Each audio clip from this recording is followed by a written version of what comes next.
I was counting out cash on my small kitchen table, one crumpled bill at a time, while my daughter sat on the floor drawing crooked snowflakes. Emma was 7, tiny, quiet, the kind of child who apologizes for bumping into furniture. Her old coat was so thin I could feel the wind through it when I hugged her. I worked double shifts that month. Half my paycheck was gone the moment I bought rent and groceries. The other half sat on the table. That half was supposed to be for emergencies, but a warm coat for my kid was an emergency. I whispered, "We're gonna get you something soft this year, Emmy. Something pink, something that doesn't scratch your neck." She looked up with the gentlest smile. "Really? Like the ones other girls have at school?" That sentence hit me like a punch. She didn't even say she wanted one. She said like the others, because she'd learned not to want too loudly. I cupped her face. "Yes, baby, just like that." We took a bus across town to a small discount store. She kept touching every coat like it was a fairy tale. Then she saw it, a soft, thick lavender coat with fur around the hood. She put it on and spun around once, her hair flying. "Mommy, it feels like a hug." That was it. I didn't care if I had to walk to work for 2 weeks. I paid for it with the money I'd saved by skipping lunches. We stopped by my parents' house on the way home, a mistake I would regret for the rest of my life. The moment I stepped inside, the heat from the fireplace hit my face. My dad was sitting on his leather recliner like a king. My mom was trimming her nails with a smug little smile. My sister Melanie, the eternal princess, lounged on the couch in leggings my rent couldn't afford. Dad took one look at the coat bag in my hand and groaned.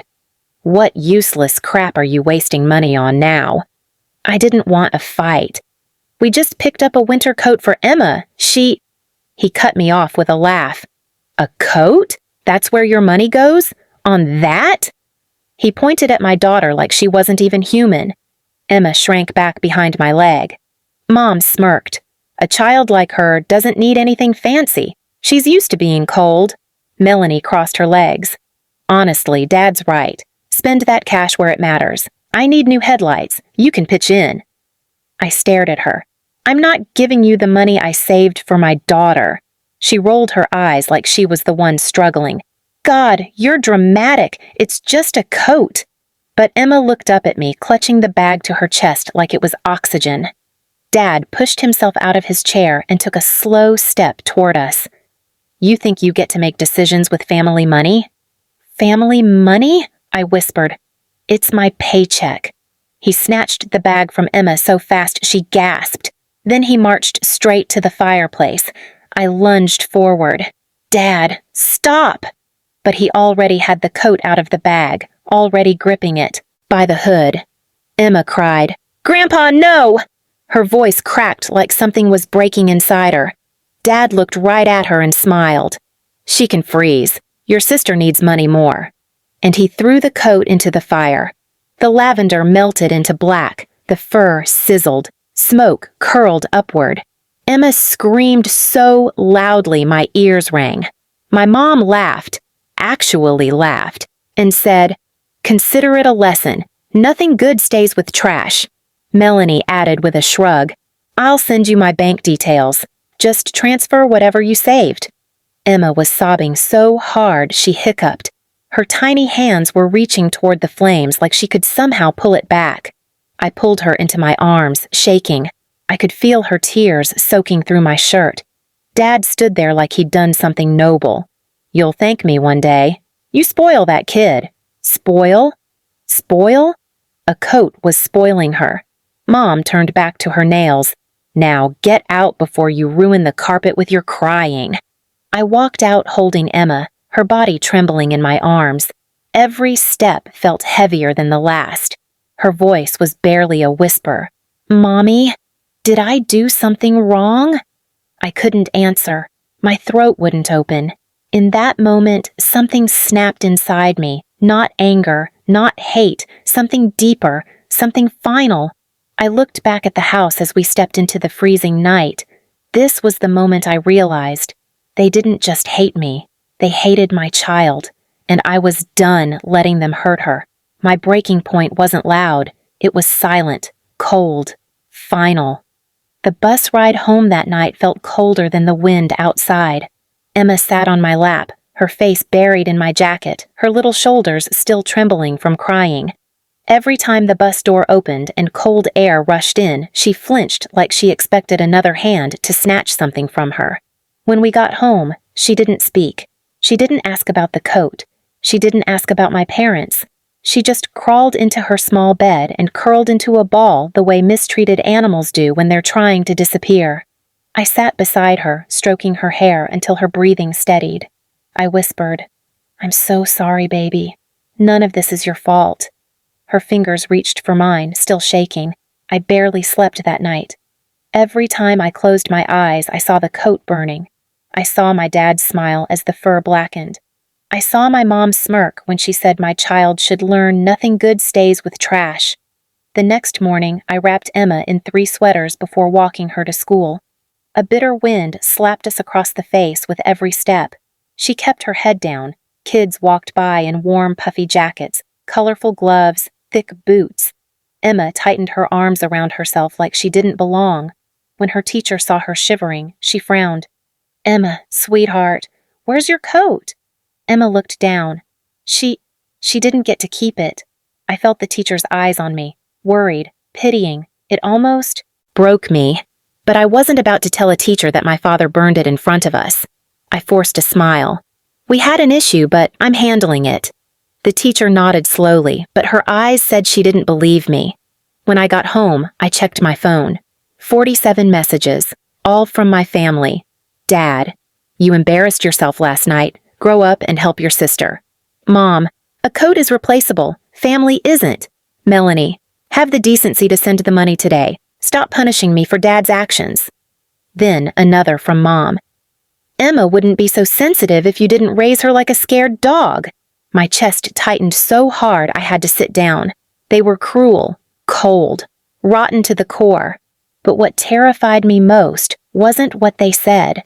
It was how normal it felt to read those messages.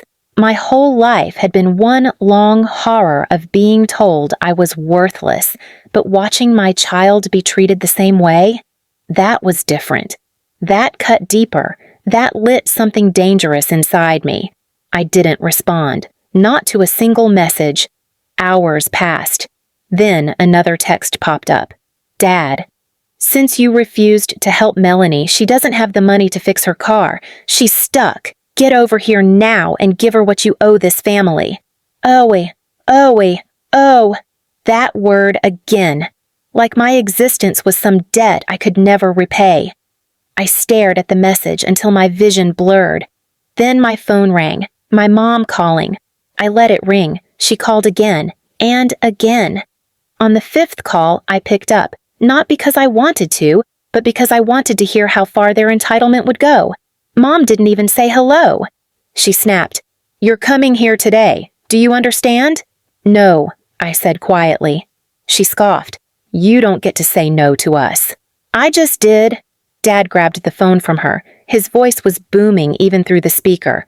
"Your sister needs money more than your brat needs a coat. Be grateful we even bother with you." I said nothing. Silence made him angrier. "You think you're better than us now?" he barked. "You think one stupid job gives you freedom? You'll always answer to us. Now get over here." I hung up. 5 seconds later, Melanie sent a message. "You should thank Dad for teaching Emma a lesson. Now she won't expect anything nice." My breath froze in my chest. Then an image message popped up. A photo of the fireplace. Gray ashes. A single melted plastic button from Emma's coat, and a caption from Dad. "Next time, listen the first time." I stared at that photo for so long my fingers went numb. Something inside me wasn't just breaking. It was transforming, crystallizing, hardening. For the first time in my life, I wasn't afraid of them. I was done. I didn't want their approval. I didn't want their acceptance. I didn't want their presence near my child ever again, but walking away without consequences wasn't enough. They had crossed a line that required more than silence.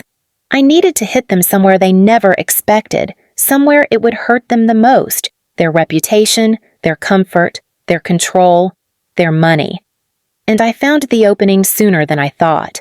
Because that evening, as I was preparing dinner, I received a voicemail from someone unexpected, Melanie's ex-fiancé, the one she humiliated publicly years ago and who my parents told everyone was unstable.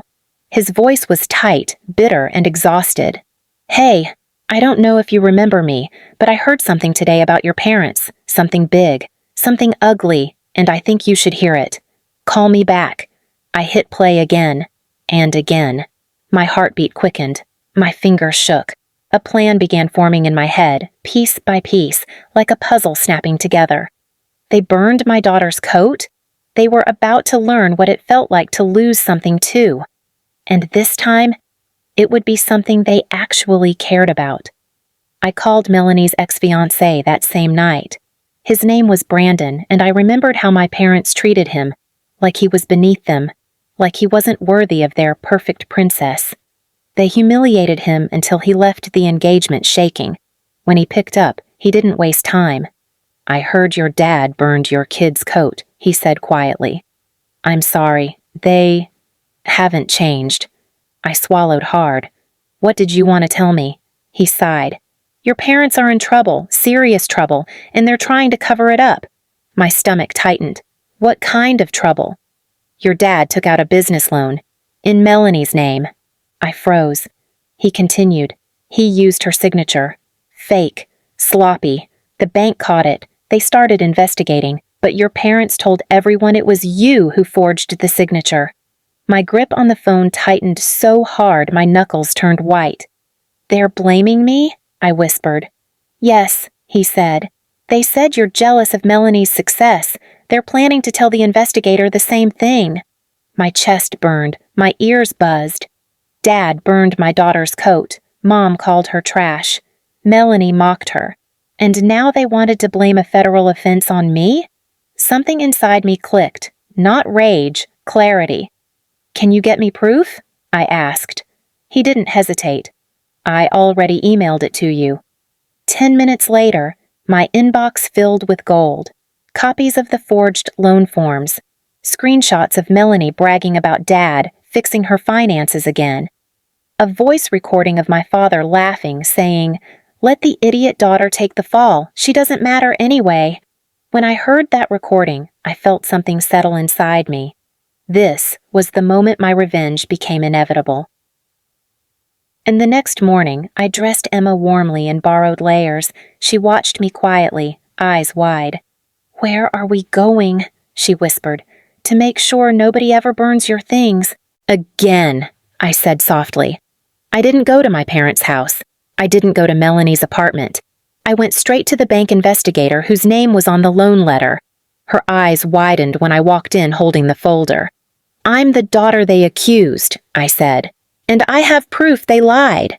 She looked through every page, every screenshot, every recording. When she finished, she looked up at me slowly. "Do you want to file an official report?" I thought of Emma's face when the coat burned. I thought of her crying in my arms. I thought of my father smiling as he did it. I thought of my mother saying my daughter should learn nothing good stays with trash. "Yes," I said, "for my child." And I filed it. Every detail, every receipt, every message. The investigator nodded firmly. "We'll be contacting them today. Thank you for coming forward." I lifted Emma into my arms. For the first time in my life, walking out of a building felt like freedom.